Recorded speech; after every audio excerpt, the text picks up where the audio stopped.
Nigeria lawmakers, they just shocked like China. Those of you who don't know China, those countries where we say they resemble themselves like one mother born their soul.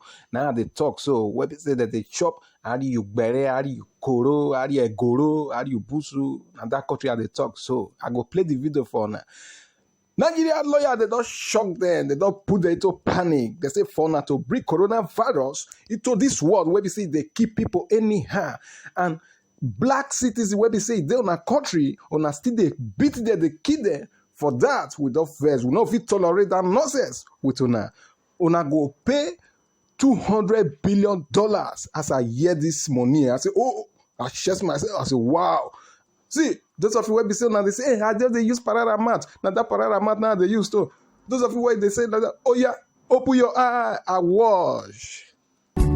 The pushback, meanwhile, is coming from Africa. Lawyers in Nigeria are suing China. They want $200 billion in damages for the loss of lives. But that's not the only battle being fought. Africans are also fighting growing racism in China. Videos show Africans in China being attacked and harassed. They're being forcibly evicted and face discrimination over the spread of the Wuhan virus. The clamor to make China pay is growing louder.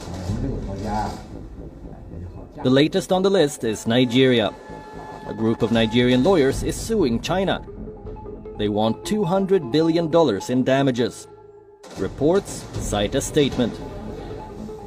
The damages are being sought for the loss of lives, economic strangulation, trauma, hardship, social disorientation, mental torture, and disruption of the normal daily existence of people in Nigeria.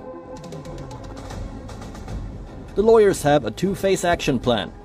First, go to the Federal High Court of Nigeria, and then persuade the government to sue China at the International Court of Justice.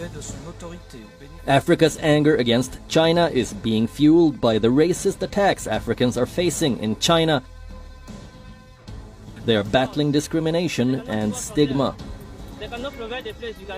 Social media is awash with videos. This one shows a Chinese police officer harassing an African man.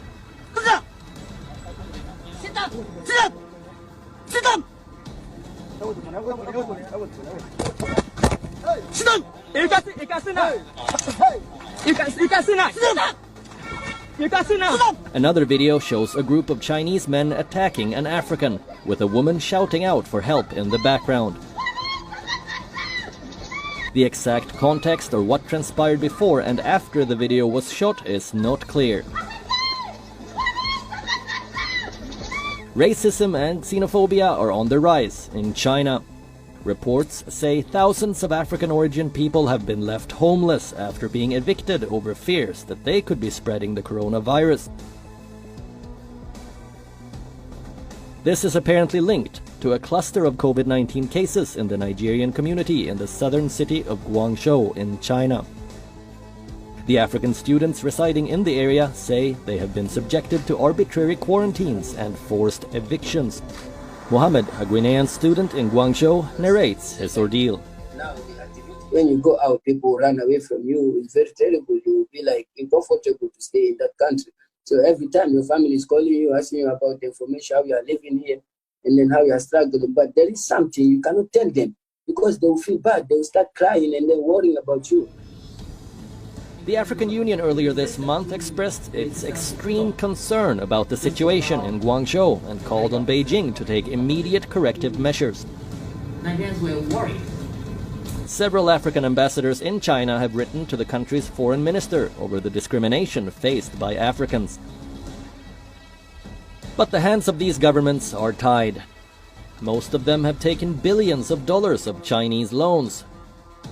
Nearly 2 decades of lending has made China Africa's top creditor. Between 2000 and 2017, China's government, banks and companies lent some $143 billion to Africa. The continent now faces multiple challenges: repaying China's loans, fighting China's virus, and dealing with China's racism. The pushback has begun. The lawyers in Nigeria seem to be leading the way.